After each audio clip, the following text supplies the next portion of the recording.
नमस्कार।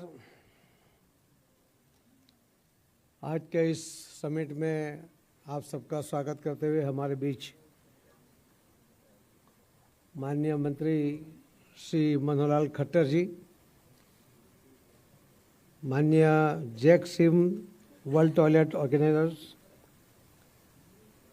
Shri M David Malora, Shri Kumar Dilip president Sulabh International, Shri Pankaj Jain ji, Shri Ashok Kumar Jain ji secretary, Shri Rupa Mishra ji secretary, Shri Nishtha Mehta जी अलकेश वाघवानी जी, इस कार्यक्रम में आमंत्रित सभी भाइयों और बहनों, मैं आप सबको प्रणाम करता हूं, वंदन करता हूं और आज के दिन की शुभकामनाएं देता हूं। 2014 में माननीय प्रधानमंत्री श्री नरेंद्र मोदी साहब ने लाल किले से जब स्वच्छता की बात की थी, टॉयलेट की बात की थी, जब कई लोगों ने कहा था कि ये कैसा प्रधानमंत्री है कि जो लाल किले से टॉयलेट की बात करता है, स्वच्छता की बात करता है। आपको याद दिलाना चाहूँगा कि माननीय हमारे पूज्य महात्मा गांधी जी ने स्वतंत्र संग्राम के समय में भी स्वतंत्रता प्राप्त करने के लिए जो सत्याग्रह किया था, उस टाइम भी उन्होंने स्वच्छता का आग्रह किया था। स्वतंत्रता तो प्राप्त हो गई मगर स्वच्छता को हम किसी ने याद नहीं किया और धीरे धीरे हमारा देश, गंदा देश, गरीब देश, ऐसे अनेक विशेषण हमारे देश के साथ लगे हुए थे।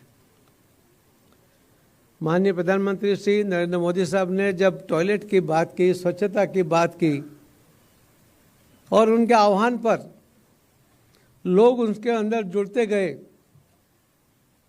ये कोई सिर्फ सरकार का काम नहीं था, सब लोग मिलकर अगर करे तो ही ये काम हो सकता था। मगर सरकार ने भी जो जवाबदारी राज्य सरकार की थी, वो केंद्र सरकार ने उसमें सहयोग करते हुए करीब 12 करोड़ टॉयलेट पूरे देश में अलग अलग राज्यों में अलग अलग गांव में बनाए। शहर में तो खट्टर साहब बना रहे हैं, मैं तो गांव की बात कर रहा हूँ। 12 करोड़ टॉयलेट बनाने के कारण करीब 60 करोड़ लोगों को जो खुले में शौच जाने की आदत थी वो बदल गई। वो भी उन्होंने भी टॉयलेट का यूज़ करना शुरू कर दिया।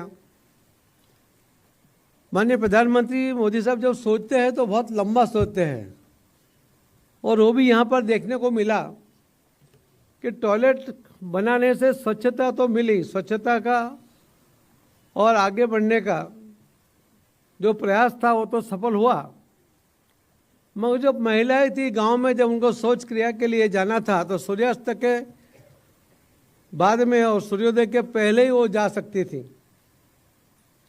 अपने शरीर में एक गंदगी उनको झेलनी पड़ती थी, उसके कारण उसको कई प्रकार के बीमारियां भी होती थी,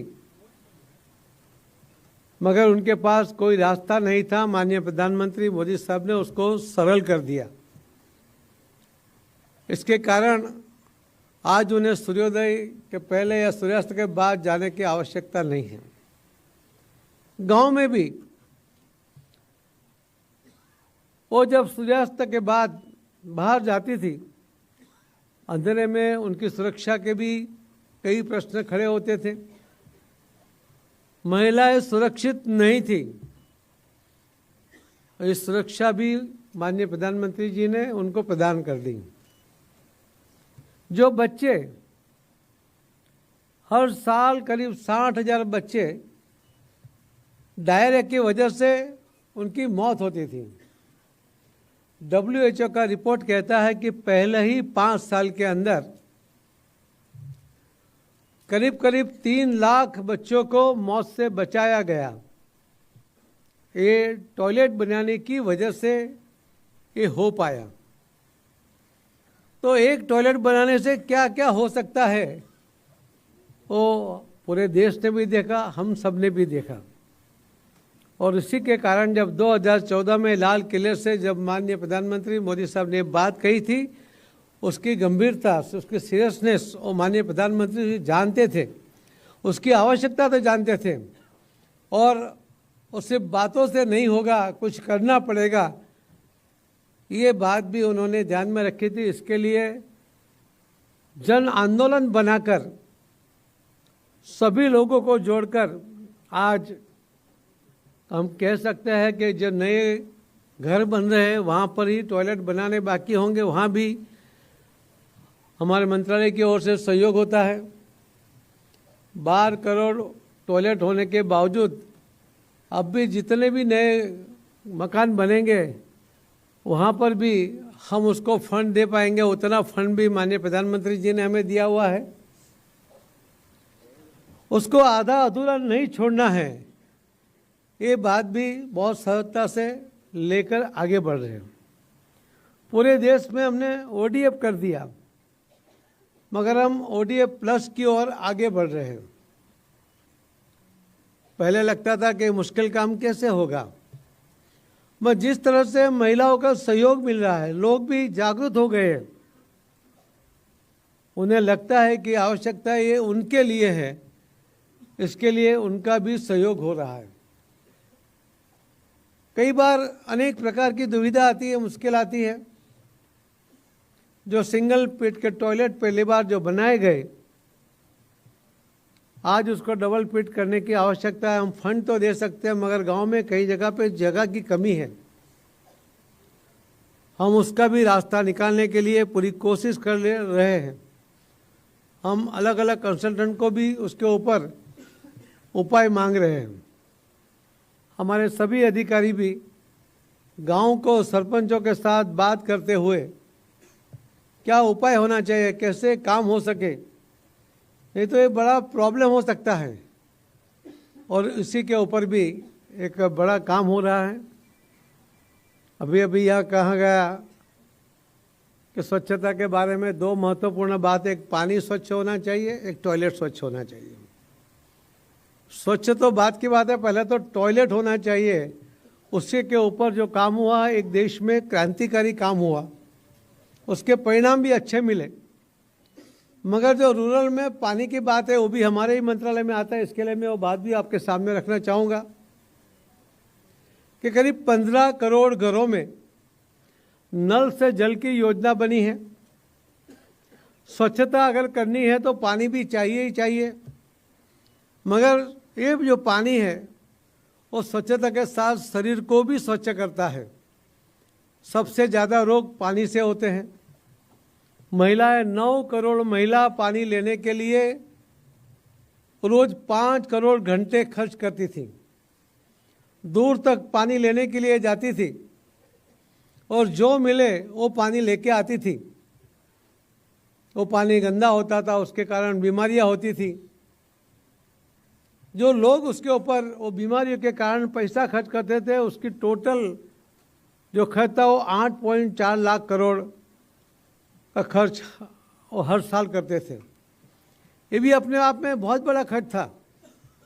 मगर नल से जल की योजना से जो 15 करोड़ घरों में अभी तक पानी गया है, और 4 करोड़ घरों में आने वाले दिनों में पानी देने की जो योजना बनी हुई है, उसके ऊपर जो काम चल रहा है, तो अभी जो गांव में या घर में जो पानी आता है, तो करीब 5 लाख गांव में 25 लाख महिलाओं को पानी कैसा है उसको चेक करने के लिए ट्रेनिंग दी गई है। उनको किट दी गई है कि उसके घर में आने वाला पानी या अपने गांव में आने वाला पानी किस तरह का पानी है, पीने लायक है या नहीं है, वो अपने आप चेक कर सकती है। उसको लगता है कि पानी पीने लायक नहीं है तो वो कंप्लेन करेगी, अपने बच्चों को पानी नहीं देगी।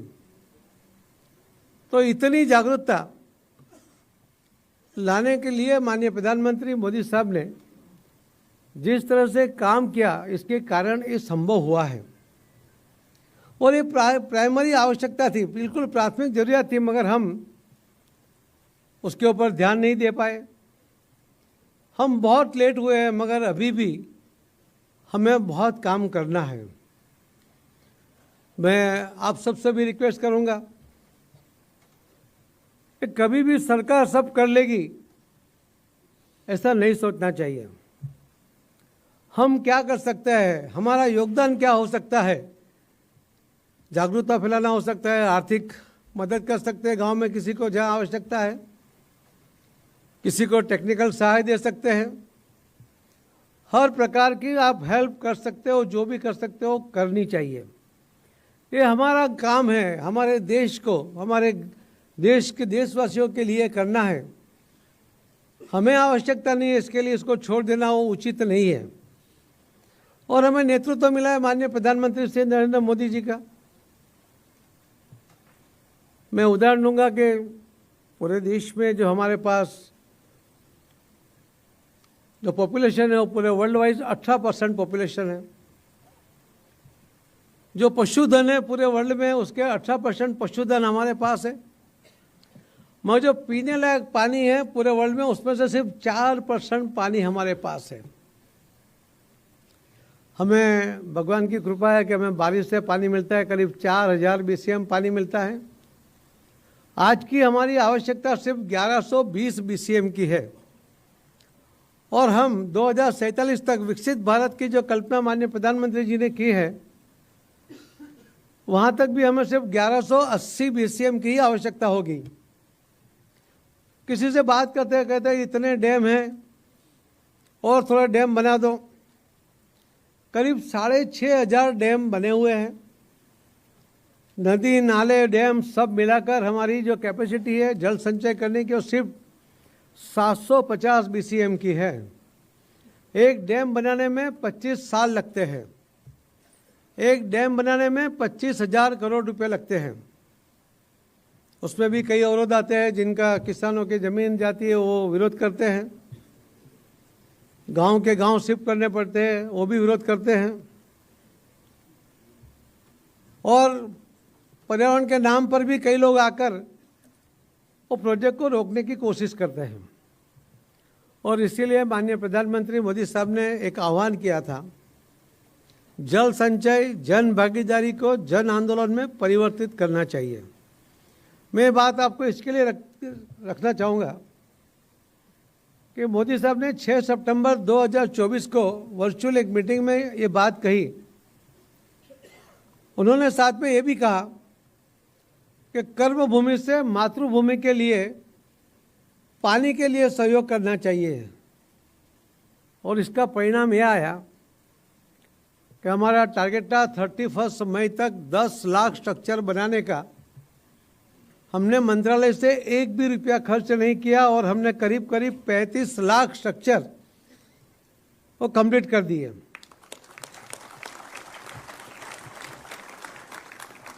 एक नेता जब कहता है और लोगों को विश्वास होता है, पॉलिटिकल नेताओं की बात में लोग ज़्यादा विश्वास नहीं करते क्योंकि अनुभव उनका अच्छा नहीं रहा।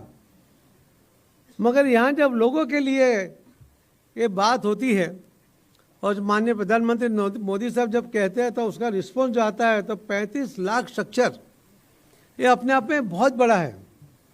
मैं एक उदाहरण दूंगा, बनासकांठा गुजरात में एक जिला है, सबसे बड़ा जिला, सबसे डार्क जोन, 1200 फुट पे पानी आता है, वो भी ऑयल मिश्रित आता है, न पी सकते हैं न किसानी कर सकते हैं।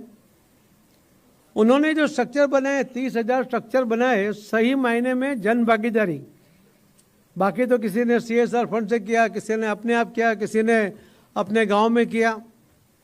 4,14,000 स्ट्रक्चर तो राजस्थान के लोग जो गुजरात में मुंबई थे उन्होंने राजस्थान में कर दिए। मगर बनासकांठा में बनास डेयरी है, और बनास डेयरी ने और किसानों ने आधा आधा पैसा बांट लिया कि 5,000 का स्ट्रक्चर है, आधा पैसा डेयरी देगी, आधा पैसा किसान देगा। और 30,000 स्ट्रक्चर जन भागीदारी को सही अर्थ में उन्होंने वहाँ पर काम किया। और उनका पानी का जो प्रॉब्लम था वो बिल्कुल उनके जो कई सालों से कुएं बोर सूखे पड़े थे उनका सबका लेवल ऊपर आ गया। और उन्होंने टारगेट लिया है कि आने वाले बारिश के पहले और दूसरा 70,000 स्ट्रक्चर वो खड़े करने वाले हैं। मैं एक बात कह के मेरी बात को विराम दूंगा कि करीब माननीय प्रधानमंत्री मोदी साहब ने इस बार मनरेगा में जो टोटल 88,000 करोड़ रुपया हमारे एग्रीकल्चर मिनिस्टर शिवराज सिंह जी को दिया है, उसमें से उन्होंने कहा कि जो डार्क जोन के जिले हैं वहाँ पर 65% पैसा मनरेगा का वहाँ खर्च होना चाहिए जल संचय के लिए।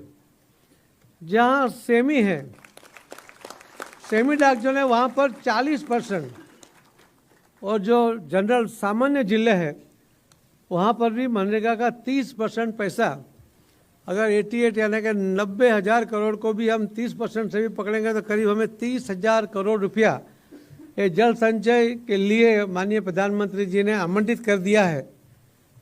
मैं चाहूँगा कि मोदी साहब ने तो बहुत कर दिया, आप लोग यहाँ बैठे हैं, आपके पास 7 पीढ़ी चले इतना धन है, मगर धन से आपकी आने वाली पीढ़ी जी नहीं पाएगी, उसको पानी की आवश्यकता पड़ेगी। अगर पानी आप यूज़ कर लोगे और धन दे दोगे तो भी वो आपको माफ़ नहीं करेगी। तो आपने आज तक जितना पानी यूज़ किया है उसको, जो आपके ऊपर ऋण है, और ऋण अदा कर दिए, उतना पानी ज़मीन में उतारने के लिए अपने बिल्डिंग में, अपने बंगले में, अपने फैक्ट्री में रेन वाटर हार्वेस्टिंग के ज़रिए उसको पानी ज़मीन में उतारिए। जितना आप यूज़ करते हो, माननीय हमारे मंत्री साहब मनोहर खट्टर साहब तो शहर में बहुत आपके ऊपर मेहरबान है, 125 लीटर पानी पर हेड देते हैं, हम तो गांव में सिर्फ 55 लीटर देते हैं। अब आपके घर में 4 लोग हैं तो आप 500 लीटर पानी रोज़ यूज़ करते हो, 365 दिन में आप करीब करीब 2 लाख लीटर पानी यूज़ करते हो। बचाते क्या हो? नहीं बचाते। तो आपके ऊपर इतने सालों में जो इतना पानी आपने यूज़ कर लिया है वो ज़मीन में उतारना चाहिए, और ये आप कर सकते हो। बहुत पैसे का सवाल नहीं, हमारे बहुत कम पैसे में हो सकता है। हमने जब शुरू किया तो हमारे पास एक डिज़ाइन थी रेन वाटर हार्वेस्टिंग की, करीब करीब अभी हमारे पास 20 डिज़ाइन है जो लोगों ने अलग अलग जगह से हमें प्रोवाइड की है। हम सबको ये डिज़ाइन देते हैं, मिनिमम क्या खर्च हो सकता है उसका एस्टिमेट देते हैं, मगर वो खुद अपनी एजेंसी तय करे, उसका रेट तय करे, और वो कहाँ जहाँ करना चाहते हैं वहाँ काम करें। जो मैंने 35 लाख की बात की, फिगर इतना बड़ा है कि कई बार कोई मानता नहीं है। इसके लिए हमने पहले से ही बिफोर आफ्टर का फ़ोटो वहाँ पर लिया, जब काम हुआ उसका फ़ोटो या वीडियो लिया, जिसने वहाँ मदद की है उसका भी फ़ोटो और नाम लिया, उसका लोकेशन डाला, और बनने के बाद वेरीफाई करके एक्सेस जो हमारे पोर्टल पर आता है वो एक्सेस सिर्फ हमने कलेक्टर को दिया हुआ है। 700 कलेक्टर ने ये काम किया। करीब 33 राज्यों में 611 जिलों में रेन वाटर हार्वेस्टिंग का काम हुआ है। मैं चाहूँगा कि आप भी उसके अंदर, आपके गांव में, आपके गांव का ऋण है, आपकी मातृभूमि है, वहाँ पर भी इसके अंदर सहयोग करना चाहिए। आपको भी संतोष मिलेगा। आज के इस महत्वपूर्ण दिन पर सुलभ ने ये जिस तरह से आज समिट आयोजित की, हमें भी बुलाया, आप सबके दर्शन करने का उन्होंने मौका दिलाया। सुलभ एक नाम हो गया, एक ब्रांड हो गई है कि सुलभ यानी टॉयलेट। मगर मैं उनको आज के दिन कहना चाहूँगा कि आप अभी अर्बन में से थोड़ा सेमी अर्बन और फिर थोड़ा गांव तक जाने की चेष्टा करें। आपको गांव वाले शायद इतना पैसा नहीं दे पाएंगे, कुछ पैसा आप भी उसमें से जो आपका प्रॉफिट है उसमें से CSR का समझ के डाल दीजिए गांव के लिए। और मुझे विश्वास है कि सुलभ वाले इसमें पीछे नहीं हटेंगे।